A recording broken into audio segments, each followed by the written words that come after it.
First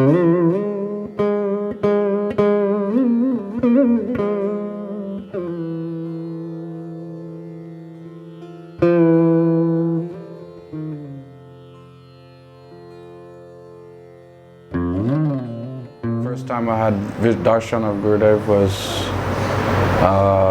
in 1993. I was in Mayapur Gurukul in ISKCON at the time. I'd been living with Gurudev Maharaj, and I was young and mischievous, needed to learn, and so they sent me to Gurukul in Mayapur. And those were the good days, you know, when Gurudev was like Shiksha Guru for many in ISKCON. And I'd never even heard about him really. But during Navadvip Parikrama, they had a full day at Devananda Gaudiya Math. They used to do a full day festival there. So I remember crossing the Ganga and going for this special day at Devananda Gaudiya Math. And ISKCON's doing dramas and kirtan, and Gurudev, the Sangha, Gaudiya Vedanta Samiti is doing their regular kirtans and prayer. And it was like my first big introduction to Gaudiya Math actually. I'd been to other Gaudiya Maths, but not in a festival time or anything. And I remember being there and seeing Gurudev sitting up on the platform facing the deities, and I remember the drama that went on about Sanatan Goswami, and so that was my first darshan of Gurudev. And I remember hearing that this is the samadhi of Gurudev's sannyas guru. So it was just like a general introduction. I must have been about 10 years old, something like that, you know, 12 years old, 11 years old. So I remember seeing Gurudev for the first time there at that time. You know, they've all got long beards. I'd never seen that. It was a bit strange, you know, growing up in ISKCON, seeing the, you know, once a month shaving mood, you know, and I don't remember much more than that, just having darshan of Gurudev. And then the next time I heard about Gurudev was when Gurudev Maharaj received in '94 a paper written by Ravindra Swarup trying to committing offenses to Gurudev actually, when the separation in ISKCON and Gurudev started to manifest. And Gurudev Maharaj, he read that paper and he was very upset.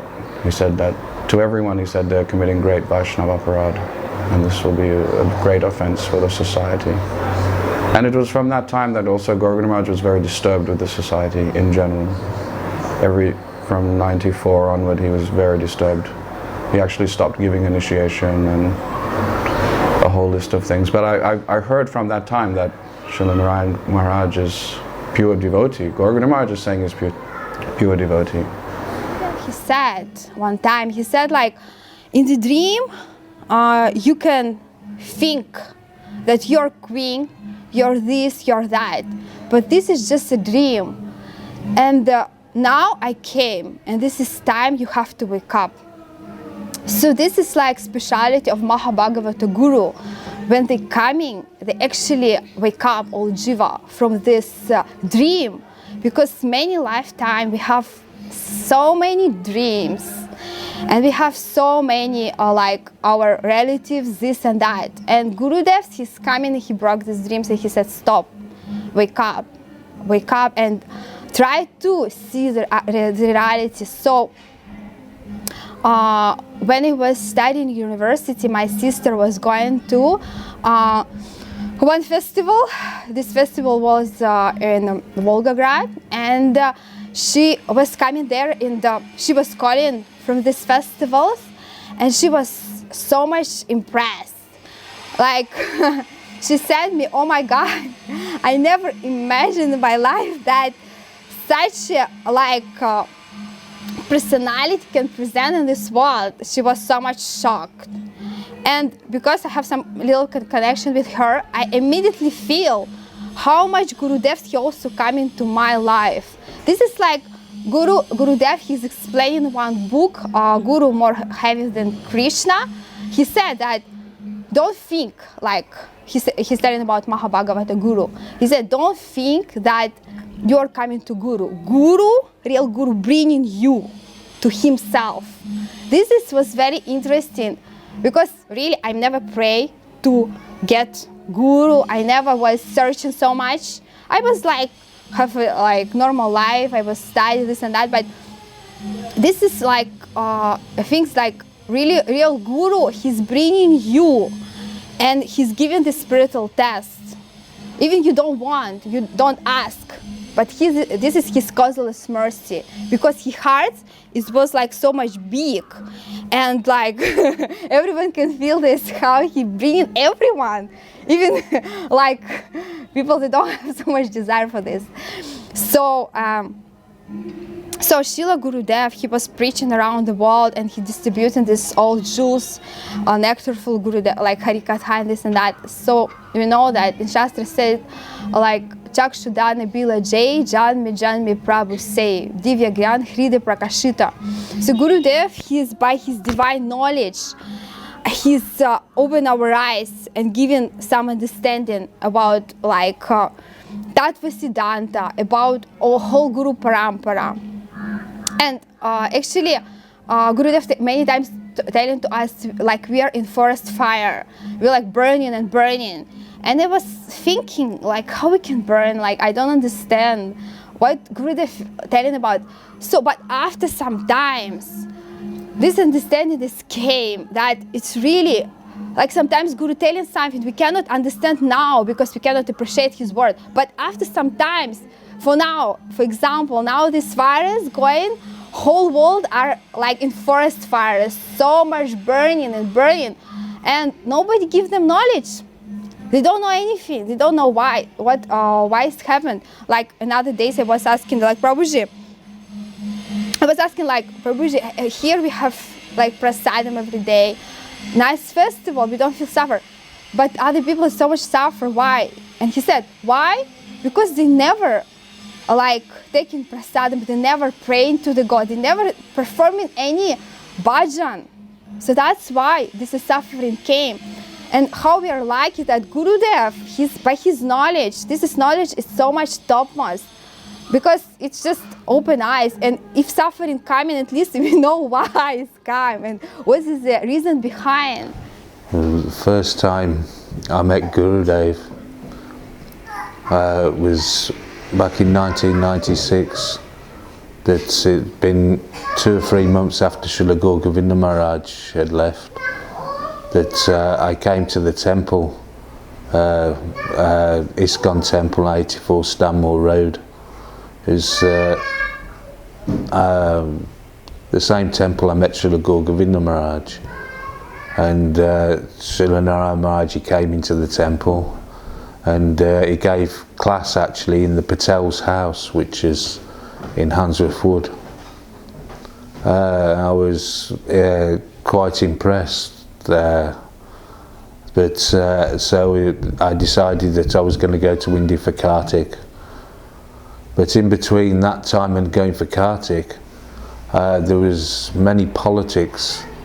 That there was 2 camps of Srila Gurudeva Maharaj's disciples. One camp was saying that yes, we should go to Narayana Maharaj, and the other group said no, it would be displeasing to Gurudev, and we should stay in ISKCON and stay away. But I went to Mathura anyway, because I wanted to see Narayana Maharaj. I remember the first darshan, up on the 2nd floor in Keshari Gaudiya Mat, when he had his room on that floor. He was sat outside and he was giving darshan, and at the time I was praying to Srila Gurudeva Maharaj. I was praying, Gurudev, if this is displeasing to you, then I will leave here, please let me know. And not just after I'd finished praying like this, Narayana, Srila Gurudev, he said, I had a dream, and in this dream, Srila Gurudeva Maharaj, he entered into my heart, and if he was displeased with you, then I would also be displeased with you. And immediately all doubts were gone. This mercy of Gurudev, even though I had no qualification, completely gave his causeless mercy that, yeah, this is where you should be. I remember the first time in São Paulo when Gurudev came. And I was 9 years old, was 99 here. And I remember this old guy and I just really want to be close to him. I didn't know why, but feels very special. But because we're very small, all the time they take us out and put us in other places to play. But my one was like sit close to him. Whenever he sit in that beautiful place, was all decorated, I want to sit there. And then when I sit there, someone, hey, get up, you get up from here. And then after this, next time I saw him was in Germany. Can't remember the year. 2007. I remember I was at school in July. It's those holidays that's like 1 month, and I had to go to the festival and come back. But then I went there. I remember the first time I saw Gurudev was like, who is that guy?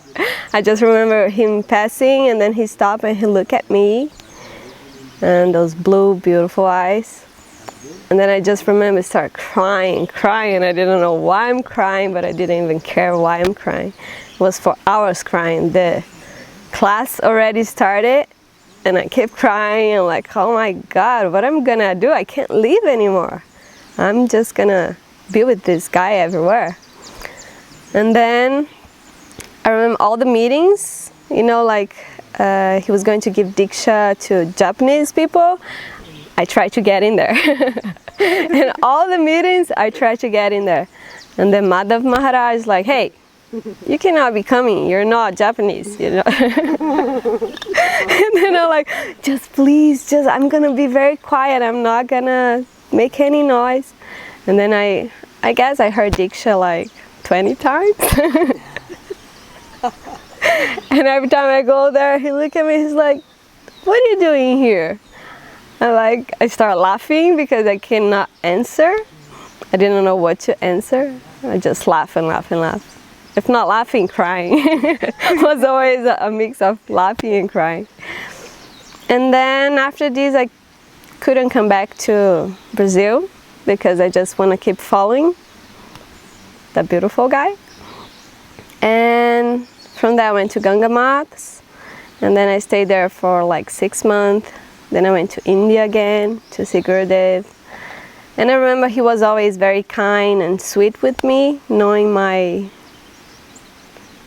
hard time to chant so many rounds of Japamala and chanting my mantras. And I always very sincere with him, like, I can't do that much, it's too much. And he was always like, if you do 3 rounds with your heart, that will be enough.